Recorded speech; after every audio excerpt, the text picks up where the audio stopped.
लद्दाख में पैंगोंग लेक पर पेट्रोलिंग बढ़ाएगी सेना। इस वक्त बड़ी खबर, अगले साल पेट्रोलिंग स्टील बोट तैनात करेगा भारत। बहुत बड़ी खबर, पश्चिमी लद्दाख के पैंगोंग लेक में तैनात होगी स्टील बोट। नई टेक्नोलॉजी और स्पेशल मेटल से बनी होंगी ये स्टील बोट, जो पैंगोंग लेक में पेट्रोलिंग में भारतीय सेना की न केवल मदद करेंगी बल्कि बहुत ज्यादा उनको एज देंगी। क्यों? क्योंकि सर्विलांस की टेक्नोलॉजी में माहिर होंगी, रेडार इन पर बहुत बढ़िया लगे होंगे और इस पेट्रोलिंग स्टील बोट में 25 से 30 सैनिक बैठ सकते हैं। और अगर ये बोट किसी पत्थर से टकरा गई तो भी इस बोट को कोई नुकसान नहीं होगा। जल्दी से सुमित के पास चलते हैं। सुमित, बहुत बड़ी खबर ब्रेक की है आपने, भारत के सेना के लिए बहुत अच्छी खबर, जरा बताइए क्या और जानकारी है।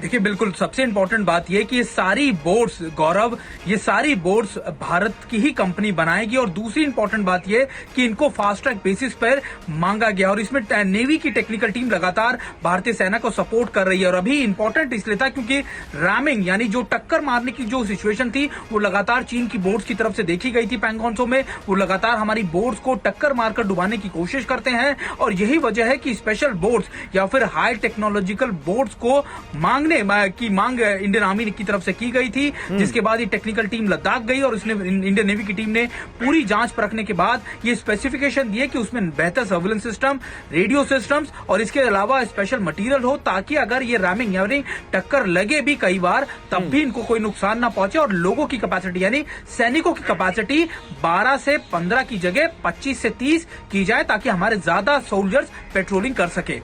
ठीक है, बड़ी बात आपने कह दी। के सिन्हा साहब, आपको कैसी लगी है खबर और आपका रिएक्शन? देखिए, बहुत अच्छी खबर है और ये ऑलरेडी ऑन ग्राउंड हो चुका है। देखिए, पैंगोंग आज के दिन में जम जाता है इस समय, इस दौरान।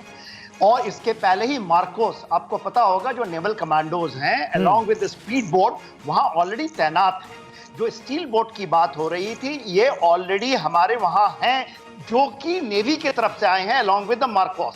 जो आप अभी कह रहे हैं 2 दर्जन, ये कैपेसिटी बड़ी करी जा रही है, एक प्लेटून स्ट्रेंथ इस पे आएगी।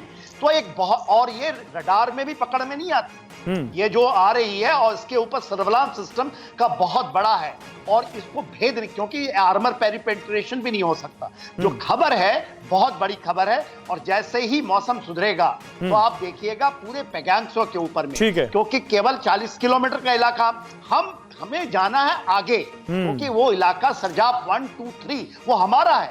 जब हम बात करते हैं तो नहीं, तो इसका एक और मतलब है। मैं जल्दी से एक छोटा सा रिएक्शन लेता हूं, फिर एक बड़ी खबर जिसका जिक्र अभी प्रोफेसर कपिल कुमार कर रहे थे, जिस सनकी की दुनिया में जिसको सनकी कहती है, नॉर्थ कोरिया के सनकी तानाशाह की, उससे जुड़ी एक बड़ी खबर है। लेकिन इसका एक छोटा सा रिएक्शन मुझे ये दीजिए के सिन्हा साहब। फिर तो जो हम समझ रहे थे कि जो टेंशन चल रही है भारत और चीन के बीच लंबे वक्त से, भारत लगातार ग्राउंड पर उसको लेकर काम कर रहा है और ठंड हो, गर्मी हो, कोई मौसम हो, भारत ने अपनी ताकत इतनी मजबूत कर ली है कि किसी सीजन में भी चीन के सामने डट कर उसको टक्कर दे सकते हैं और उसके दांत खट्टे कर सकते हैं। बहुत सही बोल रहे हैं गौरव जी।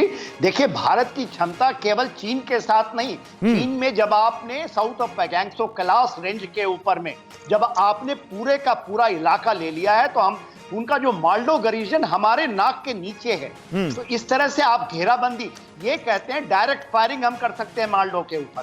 तो एक बहुत बड़ा सामरिक, बहुत बड़ा सामंजस्य। सर, मैं आता हूं आपके